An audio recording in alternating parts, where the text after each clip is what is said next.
গণতন্ত্রকে কেবলমাত্র নির্বাচনের সময় সীমাবদ্ধ রাখলে চলবে না, এরপরও এই চর্চা অব্যাহত রাখতে হবে বলে মন্তব্য করেছেন বিএনপি মহাসচিব মির্জা ফখরুল ইসলাম আলমগীর।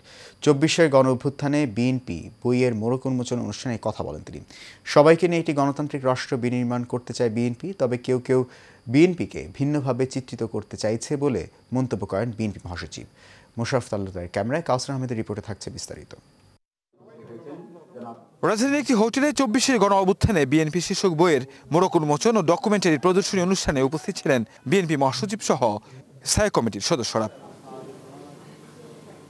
এ সময় প্রধানমন্ত্রীর বক্তব্যে বিএনপি মহাসচিব নির্বাচনের পরও যেন দেশের গণতন্ত্রের চর্চা সঠিকভাবে হয় সে ব্যাপারে সব রাজনৈতিক দলকে একসাথে কাজ করার আহ্বান জানান।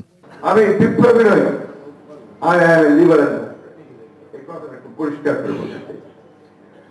এবং আমরা সকলকে নিয়ে এই ভূখণ্ডে যারা বাস করে তাদের সকলকে নিয়ে সকল ধর্ম, সকল বর্ণ, সকল মত সবকে একসাথে আমরা একটা রেইনবো স্টেট নির্মাণ করতে চাই।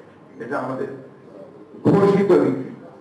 অনুষ্ঠানে বিএনপির শীর্ষ নেতারা বেগম খালেদা জিয়া ও তারেক রহমানের দীর্ঘ রাজনৈতিক সংগ্রাম ও ত্যাগের প্রসঙ্গ উল্লেখ করে বলেন, তাদের ত্যাগ গণতান্ত্রিক প্রতিষ্ঠান পুনর্গঠনের পথে বড় প্রেরণা।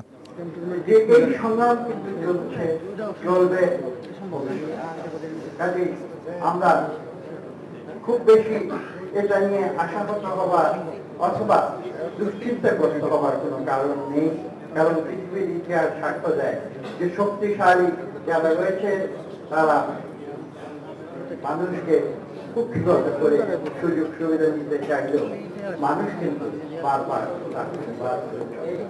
অনুষ্ঠানে দলীয় নেতৃবৃন্দ, গবেষক, লেখক ও বিভিন্ন শ্রেণী পেশার মানুষ উপস্থিত ছিলেন। যারা দীর্ঘ ১৫ বছর ফ্যাসিবাদের বিরুদ্ধে যুদ্ধ করে জীবন দিয়েছে। কাউসার আহমেদ, এশিয়ান টেলিভিশন, ঢাকা।